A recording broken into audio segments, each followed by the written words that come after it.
On va tout de suite aller en direct à Abidjan, retrouver Charles Blé Goudé, ministre de la Jeunesse et de l'Emploi du gouvernement formé par Laurent Gbagbo à l'issue des élections de fin novembre. Bonjour et merci d'être avec nous en direct sur notre antenne. Alors on précise que vous mobilisez les jeunes patriotes pour défendre Laurent Gbagbo qui veut rester au pouvoir et vous lancez un appel à une manifestation pour la semaine prochaine, ce serait mercredi. Oui, vous voyez, les résultats des élections de Côte d'Ivoire aujourd'hui posent problème. La communauté internationale s'acharne sur Laurent Gbagbo.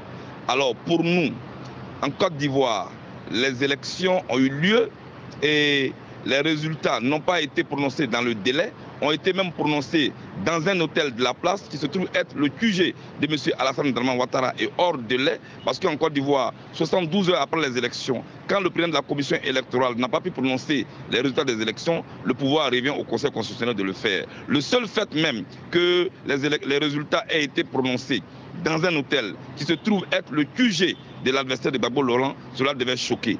Alors, nous pensons que la communauté internationale n'a pas la vraie information. C'est pourquoi nous appelons tous ceux qui sont épris des droits, tous les Africains qui aiment la dignité et le respect de l'Afrique, à venir manifester avec nous le mercredi 29 décembre à la place de la République pour que le droit soit su, pour que la dignité soit respectée. Voilà ce pourquoi nous appelons à manifester et nous précisons que ce n'est pas une manifestation violente contre qui que ce soit, ni contre les Français, ni contre les intérêts français, mais que le droit soit su et que l'Afrique soit respectée. Alors justement, Charles Blé Goudé, parlons de la France et de la position de Paris qui appelle les Français à rentrer et à quitter provisoirement la Côte d'Ivoire. Quelle est votre réaction ? Mais la réaction est que nous nous posons des questions. Dans un pays en ce moment où je vous parle, où les embouteillages ont repris à Abidjan, où la vie a repris à Abidjan, où les Ivoiriens s'apprêtent à faire les fêtes de fin d'année. Alors, que prépare Paris, que préparent les autorités françaises au point de demander aux ressortissants français de rentrer? Cela est inquiétant et cela appelle à plusieurs interrogations. En tout état de cause, je voudrais rassurer les Français vivant en Côte d'Ivoire qu'il n'y a aucun projet secret en direction d'eux, il n'y a aucun projet visant à les brutaliser ou à faire quoi que ce soit. Nous les appelons même à nous rejoindre dans notre manifestation pour que le droit soit dit et pour que l'on sache que tel que la Cour suprême a donné la victoire à Bush aux États-Unis en 2000, c'est comme cela que le Conseil constitutionnel de la Côte d'Ivoire a prononcé les résultats selon le pouvoir que lui confère le droit ivoirien.